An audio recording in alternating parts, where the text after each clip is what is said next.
Saudi আরবের সাথে আমাদের বাংলাদেশের ইতিহাসে প্রথমবারের মতো এগ্রিমেন্ট হচ্ছে। প্রবাসীদের নিরাপত্তা ও সুরক্ষার স্বার্থে শিগগিরই সৌদি আরবের সঙ্গে একটি চুক্তি স্বাক্ষর করা হবে বলে জানিয়েছেন প্রবাসী কল্যাণ ও বৈদেশিক কর্মসংস্থান মন্ত্রণালয়ের উপদেষ্টা অধ্যাপক ডক্টর আসিফ নজরুল। তিনি শনিবার 2 আগস্ট রাজধানীর আন্তর্জাতিক মাতৃভাষা ইনস্টিটিউটে ছাত্র জনতার গণ অভ্যুত্থানের স্মরণে আয়োজিত রেমিটেন্স যোদ্ধা দিবসে অনুষ্ঠানে এ তথ্য জানান। ডক্টর আসিফ নজরুল বলেন, প্রবাসীরা বিদেশে যাওয়ার আগে অবশ্যই যাচাই বাছাই করে যাওয়া উচিত, যাতে তাদের নিরাপত্তা নিশ্চিত হয়। তিনি আরও বলেন, কিছু অভিবাসীর অবৈধ কর্মকাণ্ড দেশের ভাবমূর্তি ক্ষুণ্ণ করছে, তাই সঠিক তথ্য ও পরামর্শের মাধ্যমে প্রবাসীদের সচেতন করা প্রয়োজন। এছাড়া তিনি জানিয়েছেন, প্রবাসীদের জন্য মাল্টিপল ভিসার বিষয়েও সরকার জোরালো প্রচেষ্টা চালাচ্ছে।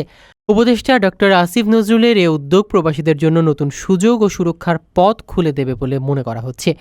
সরকারের এই পদক্ষেপ প্রবাসী কল্যাণে গুরুত্বপূর্ণ ভূমিকা রাখবে এবং ভবিষ্যতে প্রবাসীদের জীবনযাত্রার মানোন্নয়নে সহায়ক হবে।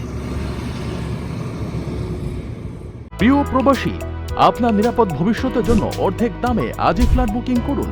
ঢাকায় প্রবাসী সিটি দিচ্ছে সীমিত সময়ের স্পেশাল অফার। জমি ও ফ্ল্যাট একসাথে।